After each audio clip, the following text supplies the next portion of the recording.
Alrighty, welcome back everyone. We just talked about an NIL case that could definitely shake up college football, will have a huge impact on what happens going forward. But now let's talk about the draft. There has been so much going on with the draft, so many things. There's a piece of my hair that's very distracting to me. There's so much stuff going on with the draft. We were only one day out from the first name being called, so I wanted to make sure you guys were fully up to date on what is going on. There is tons of talk going on right now. As we know, some of that is very much a smokescreen, some of that is very much real, but we'll figure out here pretty soon on what's going on. I think one of the very, very interesting things that I heard actually yesterday was Peter Schrager was on the Pat McAfee show yesterday, and he was talking about what he kind of expects tomorrow, and he said trades, and a lot of them. People will be trading up and down. People will be bouncing around. Maybe some people coming back up into the first round to get a position that they absolutely need. But one of the big things he said was he expects all 6 top quarterbacks to be taken in the first half of the first round. Now, that's a crazy thing to hear, right? For the longest time, throughout pretty much this entire process, I've been working under the assumption that it was going to be 4 guys, and they were going to go in the top 5 picks, and then we would have a run on offensive tackles and wide receivers and all of that type of thing towards the later ends of the first round. And then you would get Nix and Penix in the early parts of the second.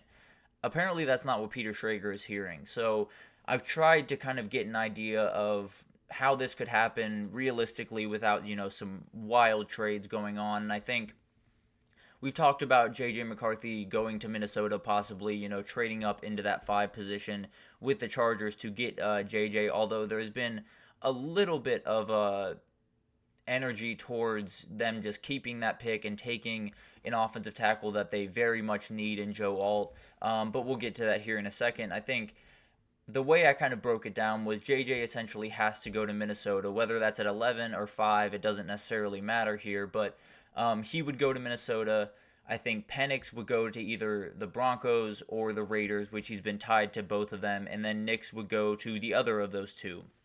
Now, Nix has not really been tied to, has not really been tied to either of those teams throughout this process. Now, there's been a little bit around him and the Buccaneers, or the Broncos, there's been a little bit around him and the Broncos possibly taking him at 12, but not necessarily a lot. Apparently, according to Adam Schefter, the team that has been tied to Nix the most has been the Rams, which would be that early second-round pick likely. It seems like they're going to go probably offensive line with their first-round pick if they keep it, because as we know with the Rams, they're not necessarily too inclined to pick in the first round. I think this is their first one since they took Jared Goff all those years ago. So definitely a very interesting situation for the Rams, but that would be wild. It would be something that I definitely do not expect. It would be 2 picks in Michael Penix Jr. and Bo Nix that I think would be mistakes, if I'm being totally honest with you. I think both those guys are great. I think they're capable of being really good quarterbacks at the next level.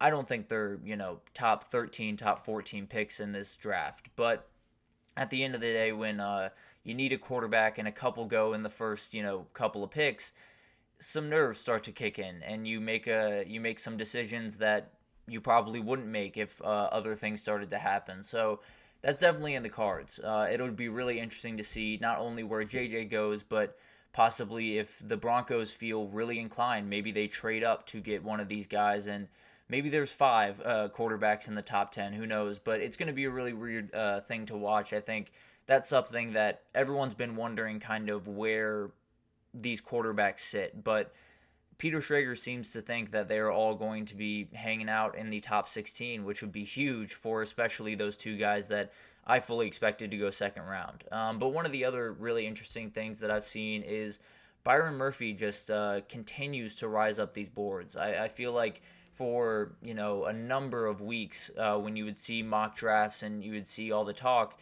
he would be sitting somewhere around 16 to 18, kind of late teens. I've seen the Bengals a lot at 18, which is actually another one that I saw on ESPN last week, or yesterday when they released their massive mock draft. They had him going to the Bengals, but a number of other people have had him going in the top 10. So I've seen a couple that have had him going at 8 to the Falcons, which feels like it's picking up more and more steam.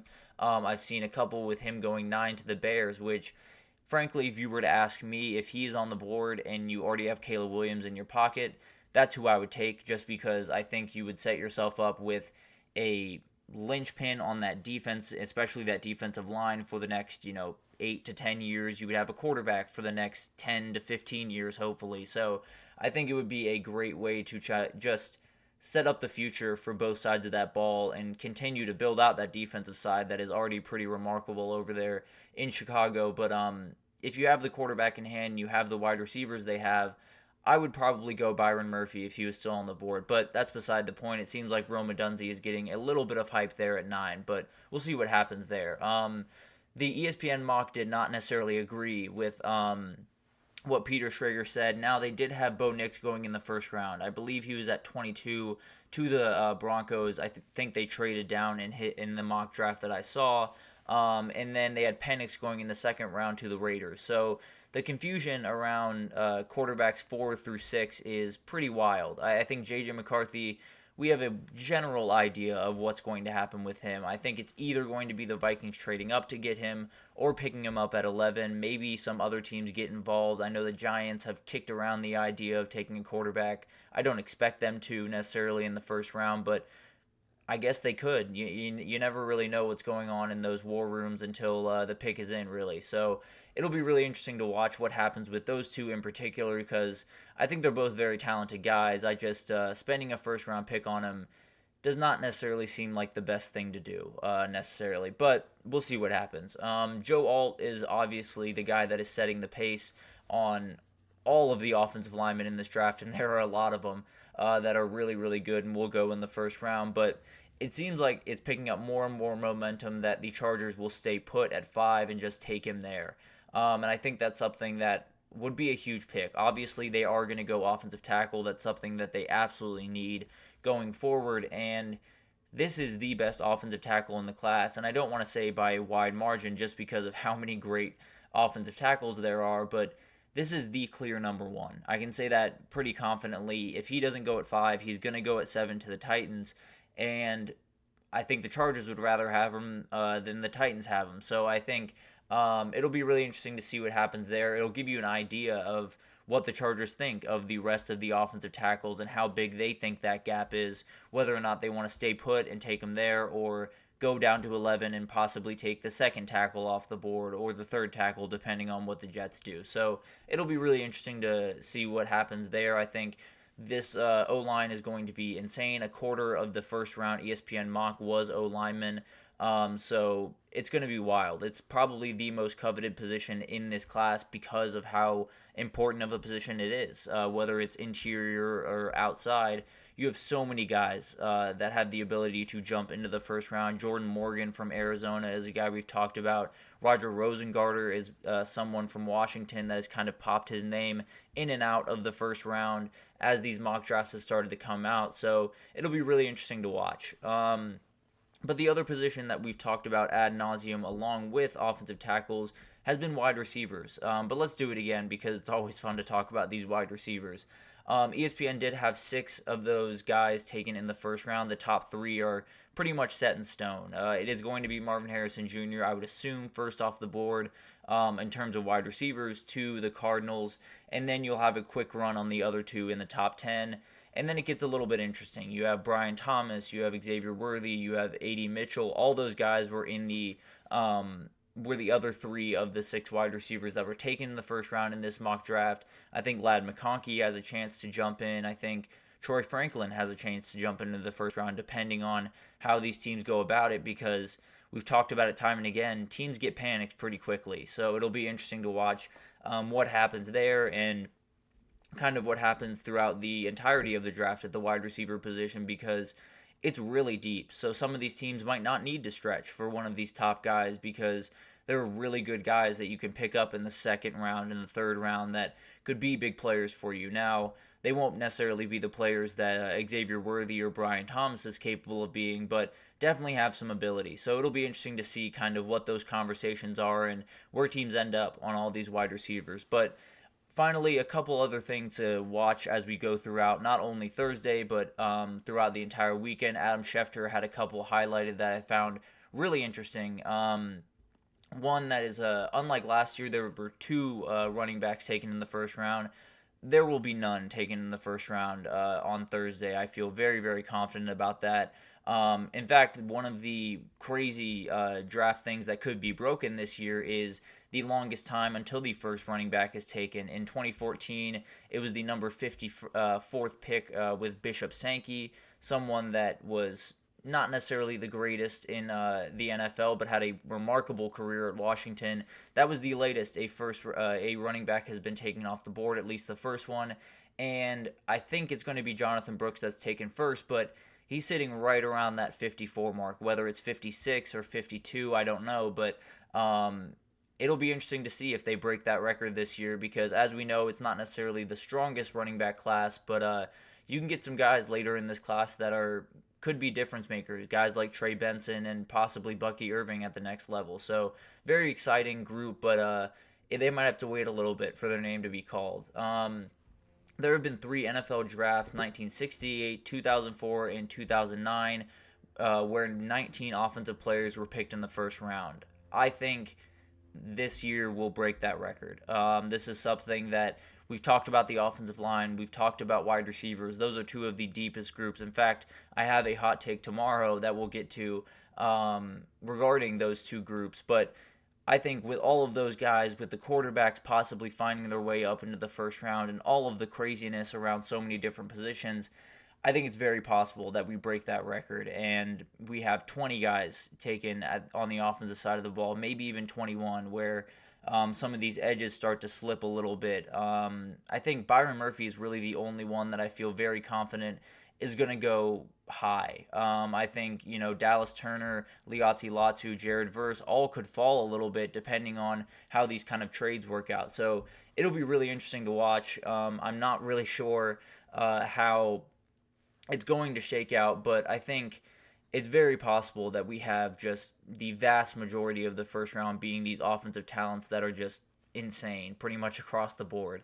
The Bears have a very interesting draft ahead of them. I think something that not a lot of people were expecting to hear. They do have 2 of the top 10 picks. They have number 1 and number 9. They only have 2 others the rest of the entire draft. They have number 75 and number 122, so they can kind of take a little bit of the weekend off towards the end of it there. I think there's going to be so much happening around those first 2 picks, obviously. Maybe they trade that 9th and get more in the back end.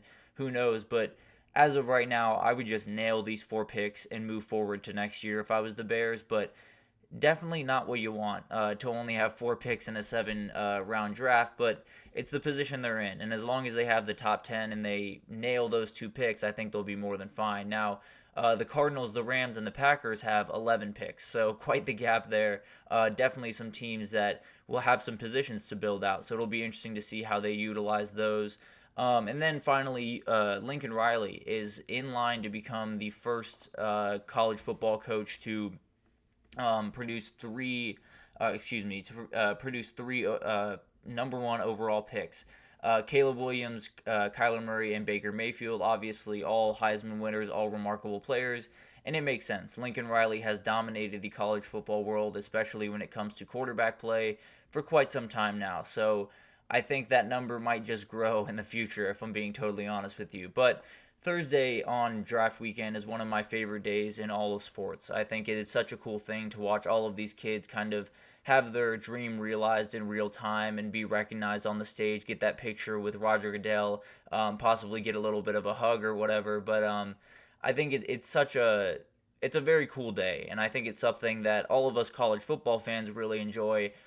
Just because the last time we really get to see some of our favorite players, walk on to that next stop, right? We've gotten so used to them being our players and being on our teams and suiting up every Saturday that it's really cool to watch them officially, go on to the next level, be playing on Sundays, and being able to kind of see them walk out as one of your favorite players and walk on to the biggest stage. So tomorrow it'll be really, really interesting to see what happens. I will do a first round prediction, just kind of break down sort of what I think some teams should do, some what I think teams will do, pulling from some mock drafts, because to be totally honest with you, I do not necessarily have the sources that some of these guys do in the league, but there's so much that changes on draft night, but I'll give it a shot for what I think could happen tomorrow, but we'll get to that on tomorrow's show. So much stuff to happen